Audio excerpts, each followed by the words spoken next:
chili, and you can freeze it, and as it defrosts, then the flavors get better because it's marrying with the other flavors as it's defrosting. Right now, at this point, my onions have cooked down, and my jalapenos are soft, and my hamburgers are almost soft. However, I don't think I have enough black pepper in here. I like a lot of black pepper. It gives you a different kind of heat than the jalapeno and from the chili powder. It touches a different part of your tongue, so it gives you a different kind of heat. By all means, you can also add, I've also added Tabasco sauce after I put in all the other liquid stuff.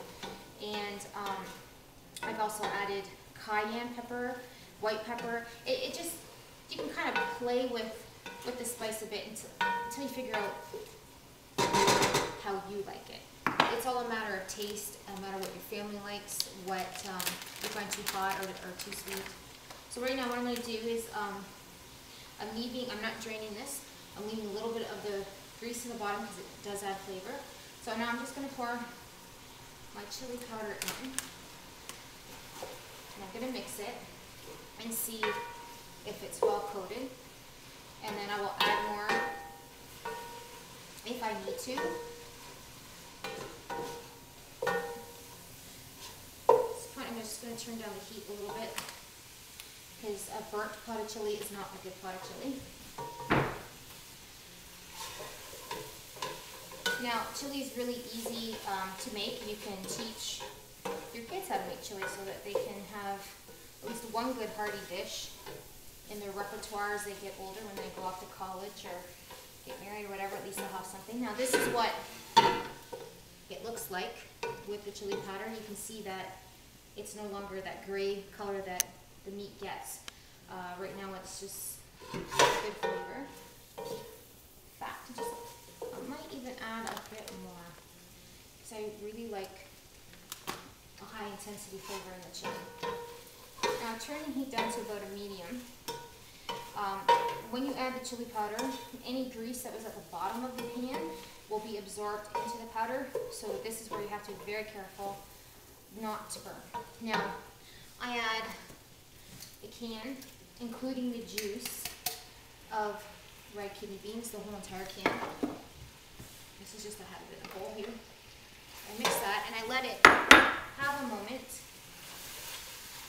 to heat through. Now this doesn't take very long. Like I said, chili is a very fast dish to make. I'm also going to add a can of beans. Now this is pork in tomato sauce. You can add pork and molasses, whatever kind of pork and beans that you like. I've even added pork in chipotle sauce that you can get from Heinz. They make a good one, and I've added that in there for like more of a smoky flavor of your chili. Also, at this point, after you did the base, like I said, you could add mushrooms, you can add peppers, carrots, celery, whatever you like. Same thing goes with beans. I prefer red kidney beans and pork beans, but you can add black beans, you can add refried beans, you can add whatever you want. I've also added white kidney beans in a pinch when I didn't have any red ones in my cupboard. So I used the white ones, and it worked out just fine, and actually they turned red from the chili, so I couldn't even tell. And the flavor's a little bit different, but that's the whole point about chili. You don't have to stick to one recipe as long as your base is set and it has a good flavor. You don't need to worry about what you put in it.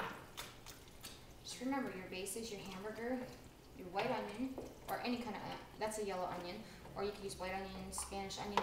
But do not use red. Red is really sweet, just doesn't work in chili. I also add 1 jar of spaghetti sauce. Whatever kind of spaghetti sauce you like, it doesn't matter. I'm using Catelli Parmigiano Romano sauce. That's the kind that I had, so that's what I'm using.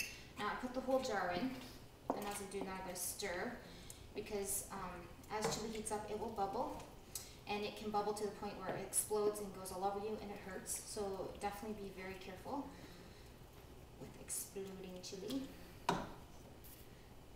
Now, you want to check your chili. I like my chili on the fairly thick side. If you don't, which I might add a little water because it's thick chili. There, it's a bit thick. So just add a little bit of water. That's it. You heat through.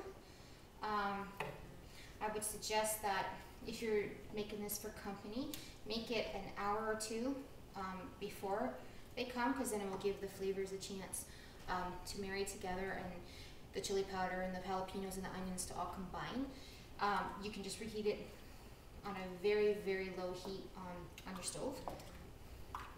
But as of right now, this is all heated through, and this is what the chili looks like.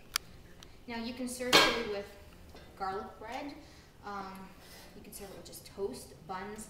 You can even buy bread bowls, and you can serve it in the bread bowl. You can choose to do whatever you like. So this is my most requested recipe for chili. All my friends and family have enjoyed it. I'd like for you to leave a comment once you see the video and let me know. And if you've tried the chili or made the chili at home, I wouldn't mind if you drop me a line and let me know what you thought of my chili or any suggestions to add to it. Thank you and have a great day. Thanks for coming to Caroline's Kitchen.